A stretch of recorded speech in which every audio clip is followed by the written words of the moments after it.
This fruit is more than a snack. It's a symbol of history, prosperity, and quiet joy, and it might be the most beautiful thing you grow.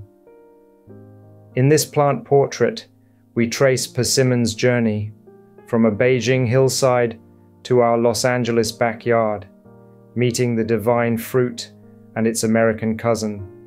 See how Fuyu fits the always sweet group. We'll step into culture and art, from Shishiruyi wishes to the meditative 6 persimmons, winter persimmon drying and leaf-wrapped foods, the lantern show on bare branches, and the quiet nourishment behind old folk remedies. We first fell in love with persimmons while hiking the hills outside Beijing. Orange globes suspended above bare branches against a deep blue, late autumn sky. Years later, in Los Angeles, we planted our first tree and discovered it was Fuyu, part of the non-astringent family that stays gentle and sweet even as it firms and colors. Its name carries a hint of reverence, Diospyros kaki, often translated as divine fruit. The genus is shared with ebony. Persimmon belongs to a lineage of trees prized as much for their wood as for their fruit.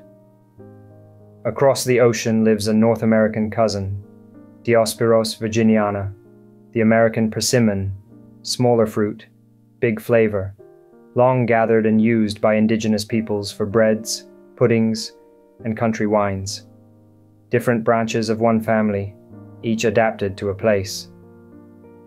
The Asian persimmon's human story reaches back more than 2 millennia in ancient China. There, wild varieties were domesticated at least as early as the Qin dynasty, 221 to 206 BCE. Large-scale cultivation flourished during the Tang and Song dynasties, establishing persimmons as a cornerstone of Chinese agriculture. From China, persimmons traveled to Japan in the 7th century, where growers later refined distinct cultivars, including the Fuyu variety, prized for its crisp sweetness and generous yield. In the late 19th century, Asian persimmons reached North America and settled beautifully into California's sun. Back in China, the dried fruit persimmon cake, shibing, is made by first peeling whole persimmons, then setting them on racks or stringing them in a sunny, well-ventilated place to dry. As a natural sugar bloom forms, the skins turn frosty and jewel-like. Many makers gently press the fruit during drying to create the cake shape, thus the name. In winter, rows of them hang from balconies like little suns and are sold in festival markets. They're also fashioned into walnut or bean paste stuffed treats for the new year. Even the leaves have a life beyond the tree. Traditionally, dried persimmon leaves were brewed as tea and used in folk remedies. They were believed to help with coughs and other ailments. Fresh persimmon leaves have antimicrobial oils that can inhibit the growth of certain bacteria and fungi. Traditionally, across East Asia, people used fresh persimmon leaves as natural wrappers for foods such as sushi and rice cakes, extending keeping quality and imparting a subtle herbal note. Botanists sort Asian persimmons into 4 flavor behavior groups. Some turn sweet regardless of pollination. Others lose their astringency only with seeds or with time. Fuyu sits in the always sweet camp, which helps explain its calm temperament in home gardens and its rise as a beloved market fruit. Persimmons also travel well through art and language. In Chinese paintings and New Year decor, the round glowing orb stands for good luck, longevity, and completeness. There's an old visual pun, 事事如意, may everything go as you wish, because the word for persimmon, 是, echoes the word for affair or matter, 是.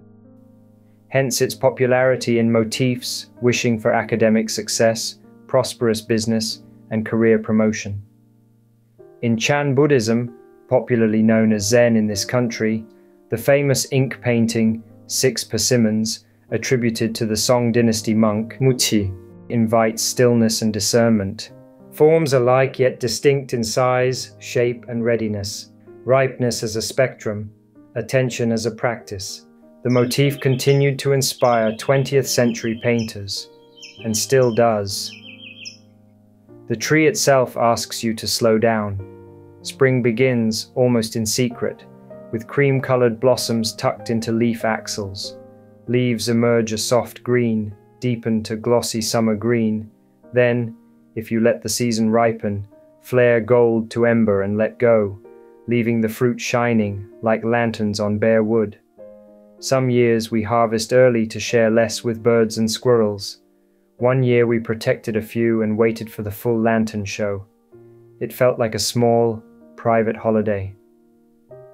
Inside the beauty, there's quiet nourishment.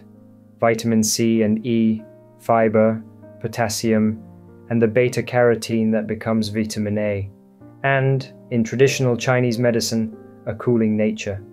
Even the calyx and leaves appear in old home remedies. But more than nutrients, it offers a rhythm. Set, let go, sweeten. Light the dark months. Start again. From a Beijing hillside to a California backyard, this fruit keeps stitching places and years together. The lesson it gives is simple and generous. Care becomes abundance. Timing is everything. And patience, held just long enough, turns ordinary autumn into a season of lanterns. Until next time, happy gardening!